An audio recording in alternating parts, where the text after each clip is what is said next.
Symptoms of methyl alcohol intoxication include headache, dizziness, nausea, vomiting, weakness, vertigo, chills, shooting pains in the lower extremities, an unsteady gait, dermatitis, multiple neuritis characterized by paresthesia, numbness, prickling and shooting pain in the back of hands and forearms, nervousness, gastric pain, insomnia, blurred vision, general visual disturbances, blindness, and acidosis.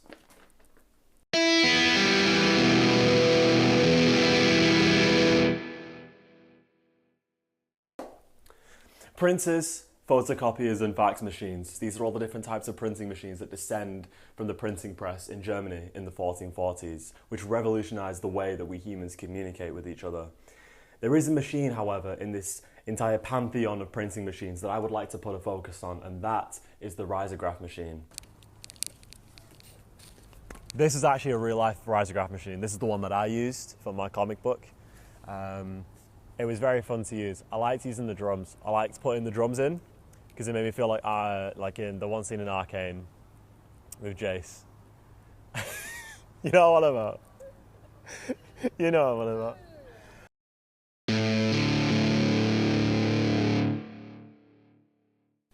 So when you see a risograph machine today, you'll be met with a screen, an input, an output section for paper, and behind this panel, 2 areas for ink drums. Now, you forward your file to the printer, select it on the screen along with how many copies you want to make and what master you want to select. So how this printer differs from a normal printer and how it can achieve such high quantities of precious paper production is in the fact that it prints 1 ink layer at a time. So you know, you get your normal printer and you got your ink cartridges, and it's you have the cyan and the yellow and the pink, and they merge together to make any colour on the spectrum. With this machine, you select 1 ink at a time per master, per ink drum. Side note, the file that you send into the machine has to have different layers for the different inks. Once you've selected the master, the machine creates a digital stamp of your image with the colour that you've selected, and there's your result. Bada bing, bada fucking boom. You can feed that same page through the printer with different inks to blend different inks together. What makes green?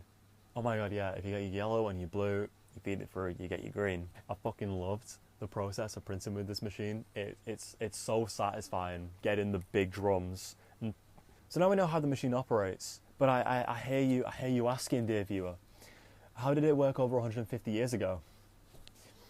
Well,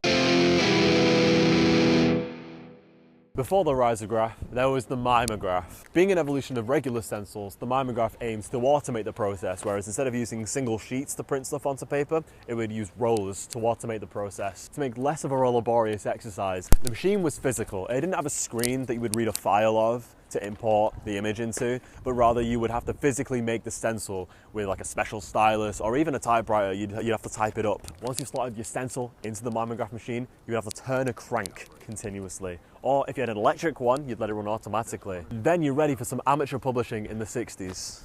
People would make zines, adverts, posters. There are a plethora of differences between the risograph and the mimeograph machines. Contemporary machines use plant-based ink, paper, and stencils. The mimeograph, however, utilized alcohol-based fluids such as ethylene glycol, isopropyl, and methanol. In researching this video, I looked far and wide for information that I could find about these machines. I stumbled upon this subreddit, a boomer subreddit. It wasn't just on this subreddit, but everywhere that I looked, I just found users reminiscing about the nostalgia they had for the smell of the paper from the Ditto machine.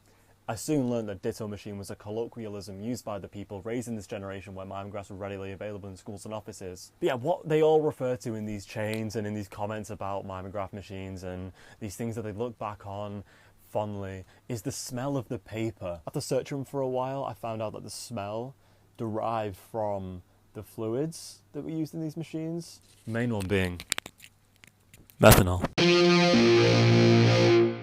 So, after a little bit of Googling, I found a health hazard evaluation report that goes into an investigation trying to figure out if the fluids in the mimeograph machine were indeed harmful for humans. It aims to determine if, and I quote, if a potential health hazard existed to employees from exposure to methyl alcohol while operation on a spirit duplicator mimeograph.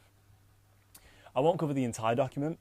I have read the whole thing myself. You can read the whole thing for yourself. It's pretty interesting. I think it's cool. So yeah, what were the findings? Was the methanol in the mimeograph machine potentially harmful to humans? Yeah, it's methanol. This was their summary, this was their conclusion based on the report, the evidence, the investigation. This is based on the methyl alcohol concentrations measured, eye irritation experienced by the operator, and equivalent exposure levels as those found in large studies involving use of spirit duplicators, which resulted in operators experiencing such symptoms as blurred vision, headache, nausea, and dizziness. So not ideal. So could you get high from a history test? I think so. I think that's what that means, right? I'm not a scientist. I didn't do amazing in my science GCSEs, so I tried to do the maths. I will admit. Okay, let me. Come on, oh, here we go. It's truth time.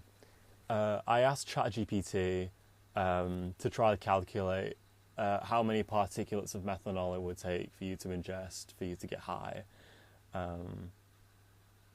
I couldn't really find an answer because I couldn't really understand the math properly. I think yes. We're going to go with yes. But I think you're more or less just poisoned, really. What they did here was they slapped an exhaust fan on the ceiling so that the methanol fumes were able to sort of just, eviscerate. They could just disappear into the ether. That's pretty much everything I have on the risograph machine, I think. Change the battery pack. Time to charge the camera. Thank you for watching. Like and subscribe.